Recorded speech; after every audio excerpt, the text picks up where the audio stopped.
Salut tout le monde, c'est Multitouching, j'espère que vous allez bien. Aujourd'hui on se retrouve pour le 7e épisode de la série Comment créer une app pour son iPhone. Et aujourd'hui dans cet épisode nous allons voir comment faire des musiques, comment jouer des sons sur votre application. C'est vrai qu'on a travaillé énormément l'aspect graphique dans les précédents épisodes. Et il est maintenant temps d'ajouter des sons, puisque forcément une application sans son, notamment lorsque vous cliquez sur un bouton ou une musique de fond tout simplement pour un jeu, et bah si vous n'en avez pas, c'est pas une bonne application, ou du moins vous verrez que rapidement vous laisserez cette application. Donc aujourd'hui on va voir comment est-ce qu'on fait pour jouer des sons. Donc en l'occurrence, je vais vous montrer ce que ça donne. Donc vous voyez une interface très simple avec un bouton. Donc vous voyez, j'ai mis une musique de fond et quand je clique sur le bouton, voilà, il y a un bruit qui se passe. Donc on va voir comment, en appuyant sur un seul bouton, comment faire pour que la musique se répète. On va voir les contrôles de volume, enfin bref, on va voir plein de choses. Commençons tout de suite. Donc vous créez un nouveau projet, Pour ma part, c'est déjà fait. Donc ce qu'on va faire, c'est que vous allez commencer par importer vos fichiers, enfin vos fichiers son. Donc en l'occurrence, moi j'ai importé ça et ça. Voilà, donc vous les importez dans votre projet, hein, comme d'habitude, hein, comme une image d'ailleurs. Vous cliquez sur Finish, voilà, et vous avez donc maintenant vos deux images. Donc, qu'est-ce qu'on va faire? On va importer un framework. Je vous ai déjà expliqué ce que c'est qu'un framework dans l'épisode précédent. Donc, vous allez ajouter le framework Ivy Foundation, qui est un framework qui permet de jouer des sons. Donc on va retourner dans viewcontroller.m et on va importer justement le header qui est lié à ce framework. Donc en l'occurrence vous allez mettre AV Foundation, non pardon, AV Foundation, avfoundation.h, voilà. Donc, qu'est-ce qu'on va faire? On va commencer par créer ce qu'on appelle un audio player, enfin un AV audio player. C'est c'est tout simplement, vous allez déclarer, merde, vous allez déclarer à Xcode un son, que vous allez jouer un son. Attendez, j'ai fait une bêtise là. Chaque player est associé à un son, voilà. Donc en l'occurrence, vous allez l'appeler AV audio player. Et là, vous allez mettre le nom que vous voulez. Donc là, en l'occurrence, on va créer le bouton, le son du bouton. Donc son bouton, voilà. Hop, hop là. Donc voilà, et on peut même créer le second tout de suite. Vous allez créer également la musique de fond. Donc on va l'appeler musique de fond. Voilà. Donc une fois que c'est fait, on va juste aller dans le storyboard pour créer notre bouton. Voilà, donc un bouton très simple, je vous ai dit, jouer un son, voilà, on va le recentrer. Alors attendez 2 petites minutes. Voilà, donc ensuite ce que l'on va faire, c'est que on va aller encore une fois, comme d'habitude, lier au code, voilà, voilà comme ça. Donc encore une fois, connection action, et on va mettre jouer un son, hein, je vais pas m'embêter. Voilà. Donc une fois que c'est fait, on va commencer donc dans la méthode uDidLoad à tout simplement à initialiser ces sons. Donc pour cela, vous allez faire son, bouton égal, comme d'habitude, hein, et on va mettre, alors je crois qu'il y a, ouais, si je ne me trompe pas, il y en a deux. AV Audio Player init, alors attendez, parce que je me retrouve jamais. Oui, c'est ça, alloc. Déjà, on alloue la mémoire. On allume la mémoire et ensuite on initialise, c'est ça.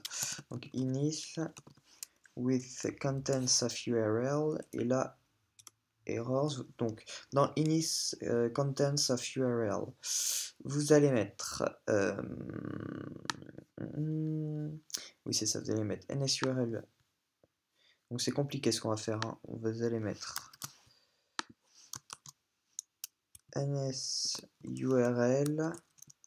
URL file with path, file path, file URL with path, et là vous allez mettre NSBundle, voilà, NSBundle, Et là, vous allez mettre main bundle. Oh là là, oui, d'accord.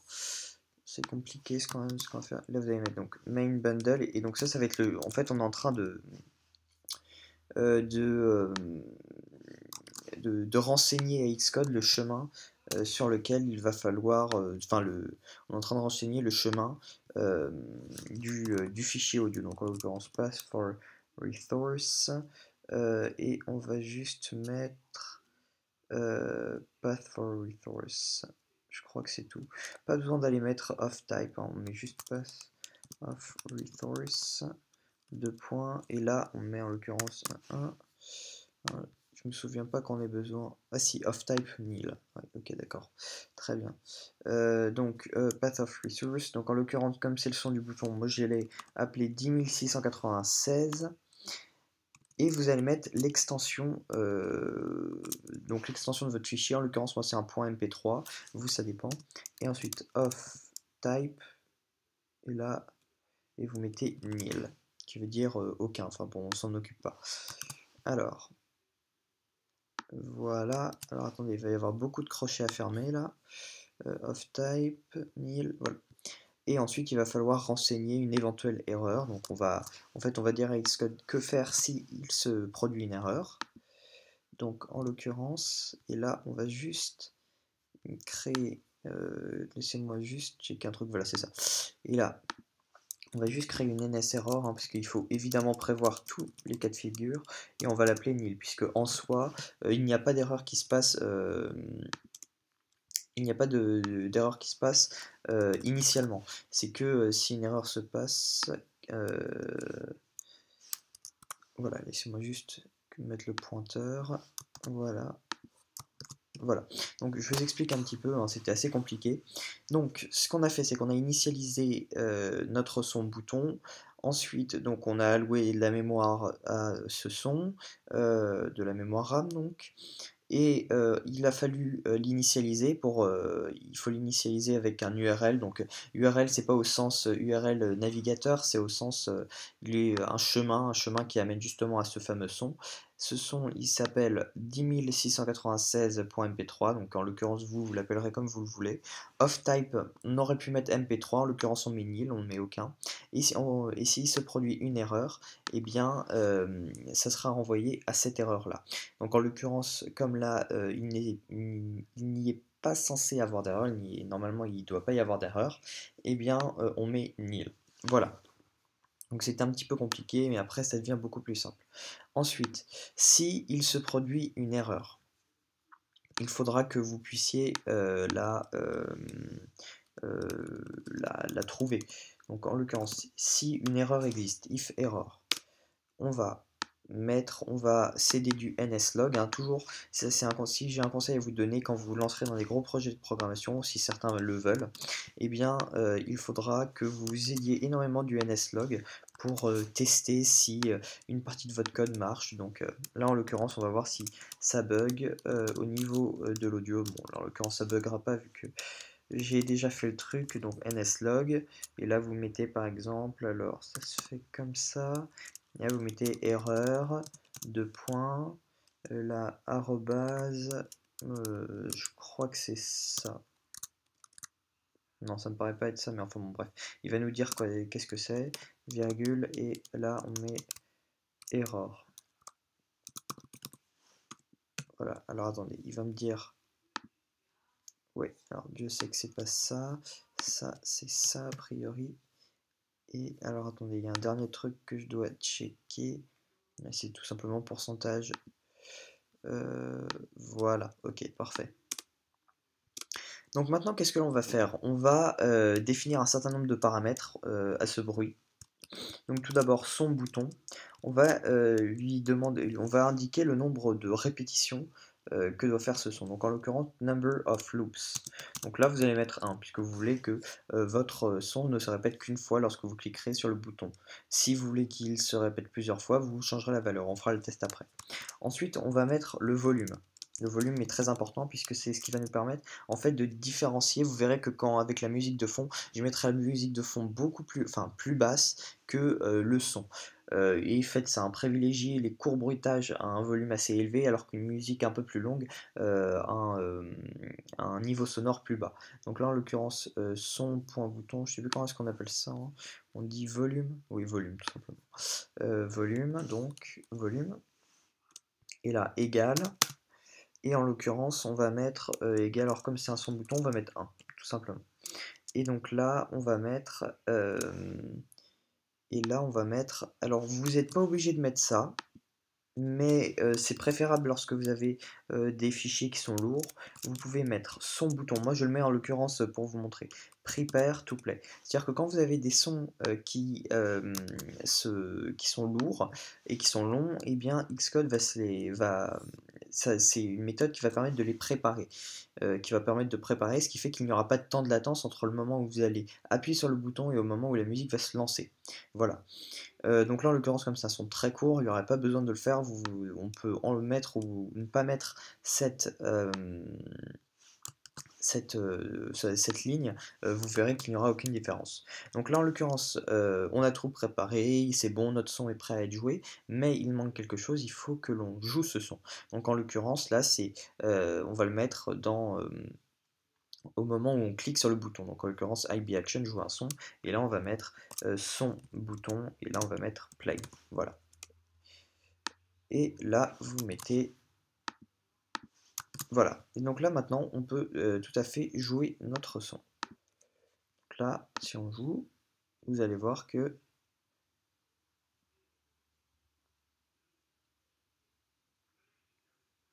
et là écoutez, voilà, on a notre son qui joue tout simplement. Maintenant on va ajouter une musique de fond. Donc j'ai déjà déclaré la musique de fond, je vais pas vous faire, voilà, on va copier-coller, hein. Je vais pas tout vous refaire. Alors, cette fois, on va mettre musique de fond, Initialize content, pass of resource, et là vous allez mettre votre musique de fond, en l'occurrence c'est musique de fond.mp3, si une erreur se passe, voilà, bref. Donc là pour le coup, comme c'est un fichier qui doit durer 3 minutes, en l'occurrence le prepare to play est très important, puisqu'il vous permettra de ne pas avoir de temps de latence et que dès que l'application se lancera, le son se jouera. Donc là en l'occurrence on va mettre musique de fond, point number of loops, un seul, puisque comme elle dure 3 minutes, enfin on pourra mettre plusieurs, on pourra mettre à l'infini, hein. On met une très grande valeur, comme ça tant que le joueur est sur l'application, et bien la musique se rejoue. Donc vous pouvez tout à fait faire ça, hein. Vous mettez un très très grand nombre et vous n'avez pas de souci, pas obligé d'aller à l'infini. Et là dans le volume, je vais pas mettre 1, je vais mettre 0,5. Donc mettez bien 0,5 et pas 0,5 qui est interprété d'une autre manière comme on est en programmation. Et là vous pouvez mettre prepare to play si vous le voulez. En l'occurrence comme vous mettez cette méthode dans viewDidLoad, ça ne sert pas à grand chose, mais si la musique doit être lancée lorsque vous cliquez sur un bouton et que cette musique est très lourde, en l'occurrence là ce sera beaucoup plus utile. Donc là ce que l'on va faire c'est musique de fond, donc on n'est pas obligé de mettre prepare to play, je le mets encore une fois pour le tutoriel, et là on va lancer la musique avec cette ligne. Donc là dès que l'application se lance, musique de fond, voilà, play, voilà comme ça, voilà. Et donc là vous allez voir que quand je lance l'application,